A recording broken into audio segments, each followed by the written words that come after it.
It was the trade that we had been waiting for. It was inevitable. Thank God we could stop talking about the various New York media personalities who were trying to breathe life into the possibility of the 49ers swooping in and trading for Aaron Rodgers. That wasn't going to happen unless and until Aaron Rodgers changed his intention, and he didn't.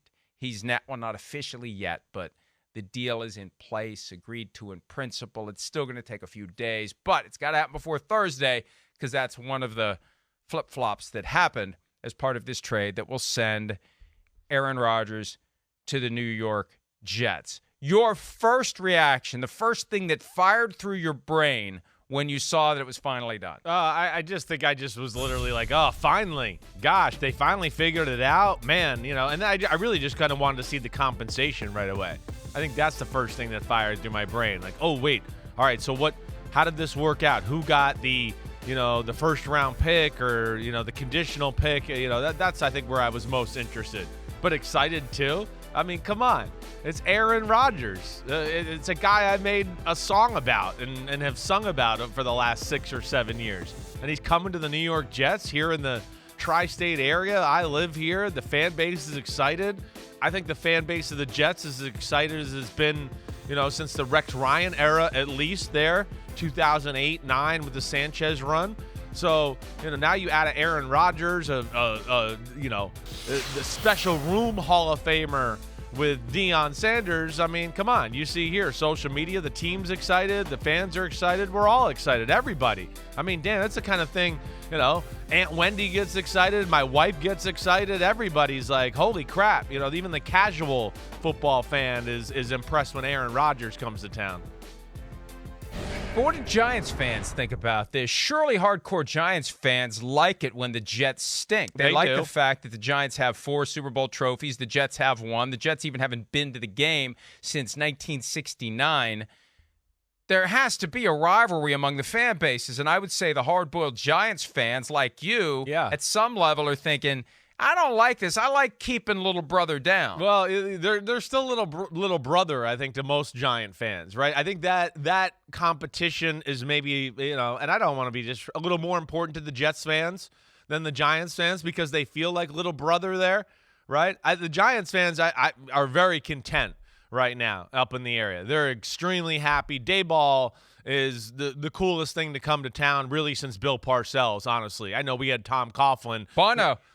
Yeah. I mean, he's Bono. He is. Don't be Buzzo. He's the man. He's the man that way. He is. He's got the Giant fans, I don't think really care all that much and are kind of just like, hey, we're riding the wave. We feel good about our team. We're going in the right direction. Okay, cool. You guys got Rodgers. You do your thing over there. So I don't think there's too much of a, oh, man, they got Rodgers. This stinks, or I hate the Jets. It's not quite that way. I think like Giant fans, they hate the Cowboys more. They hate the Eagles more. The Jets, like you said, are kind of little brother in town who's not a threat quite yet. Well, and Pete has told me that his attitude as a Giants fan is, I've seen this movie before with Brett Favre, and they expect to go the same way. Who knows? And you get, hey, we're going to talk about the schedule, but one of the games this year, Jets at Giants. G-Man. Every 4-year get-together guaranteed between the two teams at MetLife Stadium. It will be Aaron Rodgers and the Jets at the New York Giants at some point this year. Right after I posted an article based on a podcast appearance by Mike North, the VP of broadcasting, or I'm getting the title wrong, but something like that. He's in charge of making the schedule. Right. He seems to have emerged as the main guy in charge of the schedule in recent years, gradually taking the reins from Howard Katz. But Mike North was on a Bills-based podcast and said they've operated under the assumption that Rodgers was going to be a Jet in putting the schedule together. So just like minutes after I posted that, I saw the tweet, and, it's funny. This is another example of if you try to tell me not to do something, I'm going to keep doing it. I saw a clip of Stephen A. Smith yesterday complaining about all the people who were complaining about this blue check debacle. Well, Stephen, we're not just doing it because we have nothing better to do. The problem is we have concerns now when we see a blue checked account that it's really the true account because anybody can go get a blue check. So that's the first thing I did. Is this really at Adam Schefter, or is it Adarn Schefter, or is it some little twist to his name and somebody paid the $8 for the blue check so they could put this phony news out there? Like, that adds another step to my stress that I wish I didn't have to screw around with. So, Stephen A., I will continue to complain about this blue check debacle. I don't know who he's trying to suck up to by making that point. I don't know what territory he's trying to stake out. As he talks, he's going to get into politics now, and I have a feeling once that talk starts, it's just a matter of time before it happens. So maybe that's what he's trying to do. But there's a reason people are upset about it. It's not just vanity. It's not ego. It's not the blue check brigade upset because their turf is now being encroached upon. It's, as a user of the platform, I have to now stop and make sure that it's accurate, because anybody can go get a blue check and attach it to whatever bullshit they want to put out there with a fake account name. So that's why we're still complaining about it, Stephen A. I hear you. All right, so go on. So after that, after I knew it was real, I'm disappointed in the Jets. I am. And it took me a while to come to terms with it, because we were the ones who really planted the flag for the Jets to give the Jersey State bird to the Packers. Right. When the Packers are driving the hard bargain, it's like, you know what, Jets? Act like you're from New York. Act like you're from New Jersey. Stand up to the cheeseheads and stick the middle finger in the holes in the hat and show them. Show them. I almost did it. Show them that middle finger and say, no, you don't have nearly as much leverage here as you think. Because if we want to get nuts, we're going to get nuts. Aaron's going to show up. Aaron's going to show up for mandatory minicamp. He's going to show up for training camp. You got to deal with him. And if you want to pay him $60 million this year to sit his ass on the bench, go ahead. And I don't know what happened. I don't know if the Jets became concerned that if it got to that, the Packers would do it. I don't know. But when you look at the trade package, okay, we knew that a second overall pick was going to flow from the Jets to the Packers this year. We knew that. Second round pick, right. Yep. Second round pick. Did I say second round pick? Yeah, you said second overall. We knew a second round pick. Yep. Okay, not second overall. 42nd overall, second round pick. If I said second overall pick, I misspoke. Obviously, they don't hold that pick. Second round pick, 42nd overall, the first of two consecutive second round picks the Jets have. That goes to the Packers. And the 13th overall pick goes in exchange for the 15th overall pick. Well, where the hell did that come from? Like, I feel like that was the last little twist of the knife by Brian Gutekunst. Oh, by the way, we want to flip-flop first-round picks. Not that it's a big jump, but it just, I feel, we talked about this yesterday. Here's a way it can happen before Friday night. Woody Johnson caves. I look at those terms, especially when you throw in conditional second-round pick that becomes a first-round pick. We've downplayed that on the graphic here. It becomes a first-round pick if you take 65% of the snaps, period. No getting to the playoffs, no playing at a certain level, no statistical achievement necessary. 2/3 of the season. Not even 2/3 of the season, Christopher. 65%. Just under 2/3 of the season. All he's got to do is take the snaps, and that 2 becomes a 1. That's it. They don't have to get to the postseason. They don't have to win a playoff game. They don't have to get to the Super Bowl. They don't have to have a winning record. They don't have to win one game. All he's got to do is take 2/3 of the snaps, and it goes to a 1. Woody, I believe, got freaked out yesterday. And I want this done. It's a distraction. We want people focused on the draft. We want people focused on the positive. We don't want this hanging over us. Too many of our fans are concerned. Look at all these stories in the New York Post and here and there and everywhere. Yeah, how's everyone feeling? Better now that you caved. He caved. Woody caved. Okay. And I tried to poke around. To see, are you going to defend your buddy here? He caved. He caved. I tried to poke around. Let me finish. I tried to poke around on how it all came to be. And anytime you start poking around and you start getting, well, you need, I'm not sure. Yeah. The boss caved. Look at those terms, Chris. I slept on it before I went all in because I wanted to defend the Jets on this. Because I thought, hey, you know what? They're going to listen. They're going to hold a tough line here. They're going to tell the Packers, no. And at the end of the day, yes.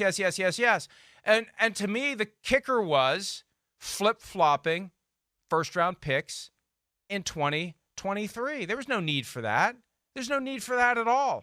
So I just think at some point yesterday, Woody decided I had enough. we're getting this deal done. And the Packers won the stare down with the New York Jets. I mean, listen, I don't disagree with a lot of what you said there. I might have a different thought on my feel for it, but I don't disagree. I mean, yeah, I hear you. Floor is yours. Yeah, I mean, I hear you with the cave part. I think I'm not necessarily as surprised by the flipping of the 13th and the 15th pick as I am about the 65% playing percentage just to get the first-round pick. I didn't really think the first-round pick would ever happen. I thought they'd finally just go, hey, it's another second-round pick, take it or leave it. Like you said, here's the Jersey State bird, up yours. You want to stick with Aaron Rodgers and $60 million and deal with that, go ahead. I thought they would do that too. But I do think, and I am surprised in that. I think it protects the Jets in case Rodgers gets injured, so then it's only a second-round pick. But even that, within the 65%, it's dicey. Like you said, it's not even it's not even two-thirds of the season completely there. All right, but, okay, we talked about this a little yesterday. We've talked about this other days. Yeah, Woody Johnson, sure, did they give up a little much? Okay, he did right now. He's been saying since the offseason started he's going to do whatever he's got to do to get the quarterback in town and get the quarterback. They feel like they're ready, and they don't want to wait. I think that's the feel more than anything. They don't want to wait until July and get him there and then play catch-up. They want to get this team rolling right now. I think they view themselves as one of the top teams in football, that roster.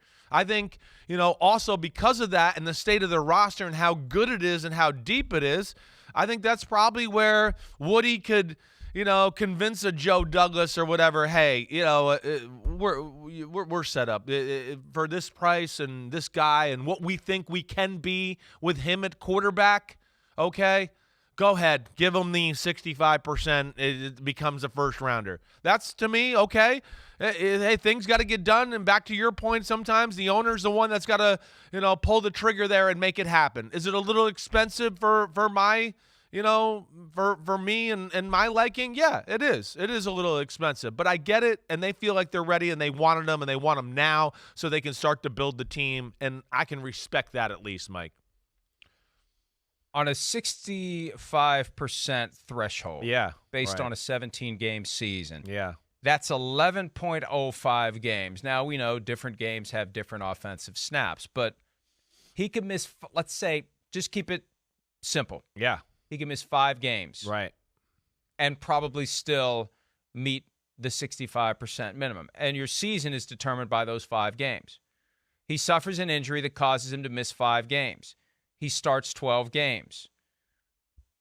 Maybe things don't go well in those 5 games. And we haven't talked in detail about the schedule yet. It ain't going to be easy this year for the New York football Jets. No, it's not going to be easy at all. So he misses 5 games. They miss the playoffs. They have a losing record.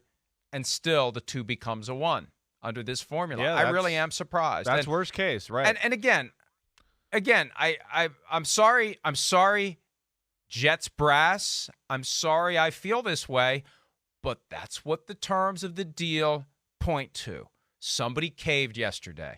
And this is one of the areas, Chris, where maybe it's good that the Packers don't have an owner. Yeah, right. They don't have that one person who gets a little squirrely, gets a little nervous. Oh, I just got to get this done. I got to get this done. They're going to say bad things about me. Oh, I don't want this. I don't want that. I don't want to be asked tough questions about it. Oh, no, I got to go run and hide under the bed of the giant suite in my super yacht while this all gets sorted out. They don't have that in Green Bay. No, I hear you. And maybe that allowed folks to hold firm because you got multiple hands on the rope in Green Bay. Right. In New York, you got one guy who's ultimately holding the rope. That's Woody Johnson. In Green Bay, you got Gutekunst and you got Mark Murphy and maybe Russ Ball, and they're all holding that rope. Sure. And they're telling the Jets, we don't care. We don't care that he's never playing for us again. We don't care. It's not $60 million out of anyone's pocket. That was the key. When David Bakhtiari did the thing on the Bussin' with the Boys podcast and was just kind of musing about the possibility of the Packers sitting Aaron Rodgers on the bench and paying him. Right. You know maybe they regret not doing that with Brett Favre. That's all they had to do with Brett Favre. And they had the money and they had the cap space to welcome Brett Favre back at $12 million. That's what he was due to make that year, and just say, hey, Brett, you're back. That's fine. We'll deal with it. Aaron's the starter.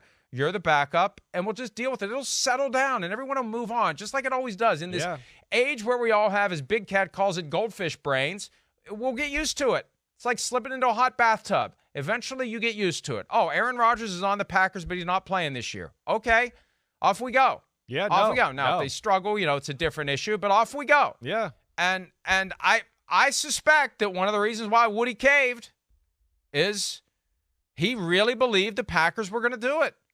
He really believed that if you don't do it now, here's what's going to happen, Woodrow. Here's what's going to happen. If his name even is Woodrow. I think it's just Wood. I think it's Wood. I think it's Robert Wood Johnson IV. Here's what's going to happen, Wood. We're just going to keep him. We're going to hold his rights. He's got to show up if he wants his money. And if he does, he parks his ass on the bench. And he can root for the team or he cannot root for the team. Doesn't matter to us. He's getting $60 million this year to be a glorified fan of the Green Bay Packers. And Rodgers' ego wouldn't allow him to do it. He wouldn't do it. You think he would do it? Do you really think he would show up? Even for $60 million, do you think he would show up and gladly sit on the bench? Probably not. No. So, I always said the nuclear option for Rodgers and the Jets was Aaron saying, I'll just show up until you trade me. I think the nuclear option for the Packers was go ahead. Yeah, maybe. Because we know you won't. I wonder, and I seriously doubt that Rodgers would have ever gone to that, to that length to prove it or stick it to the Packers or make that happen. You're right. I don't think he would have done that.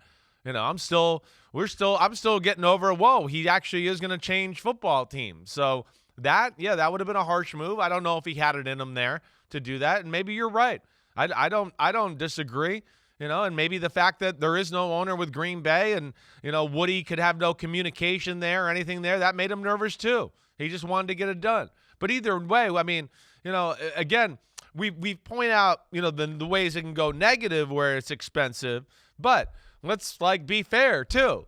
I mean, again, now they get him in there. All right. Now, okay, there's, hopefully he does the right things and shows up and goes to OTAs and gets, the camaraderie and the timing and the rhythm, the things we complained about last year. There's no excuses for that.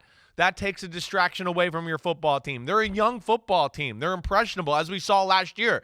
I mean, whoever started a quarterback, they wore a T-shirt to the game. Like, hey, we love this quarterback. Oh, it's the other quarterback. We love this quarterback. So they're young. They're trying to find their way here. And I think it is important to have the leader in the building. They need the captain there, right?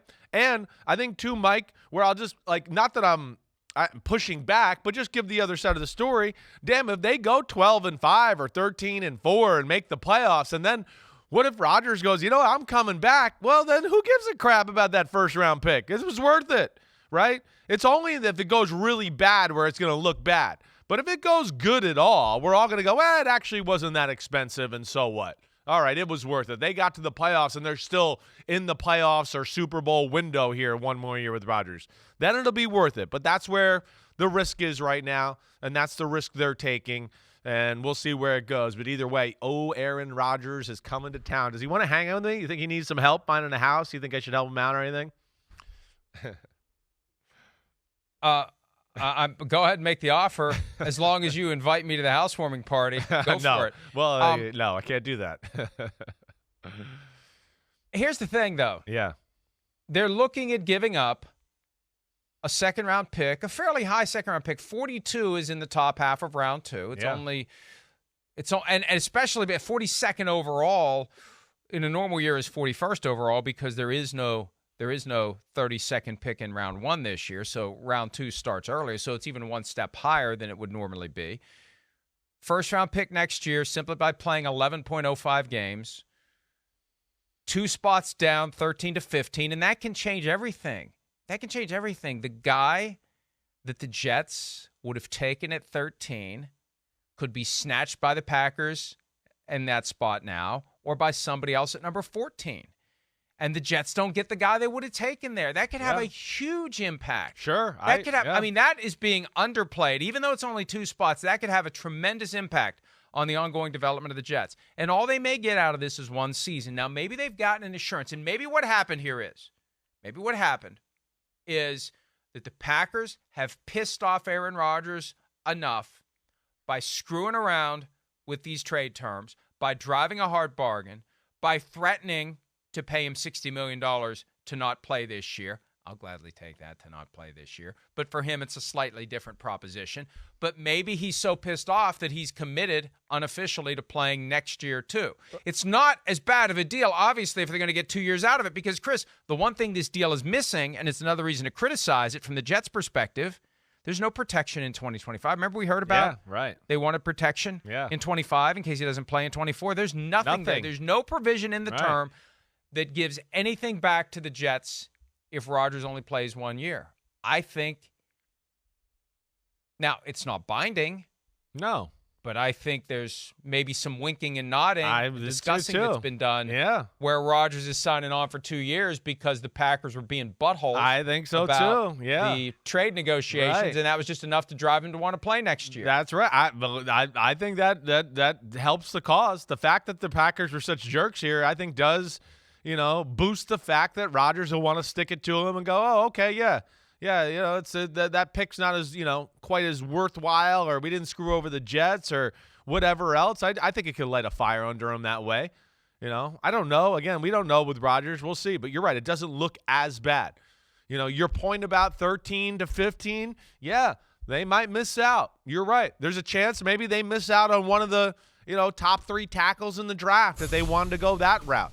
I would think, though, they made the trade, too, thinking, wait, there is, we have a few guys in mind here, and we're comfortable that one of them will be there at 15. I would think that goes down, too.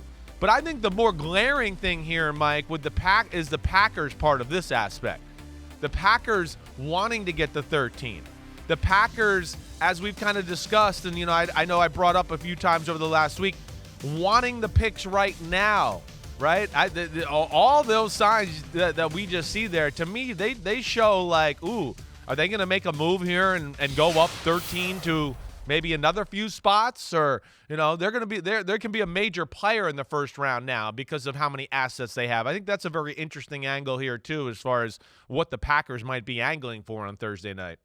Hi, it's Mike Florio. Thanks for watching PFT on YouTube. Hit subscribe for the latest news and analysis from Pro Football Talk.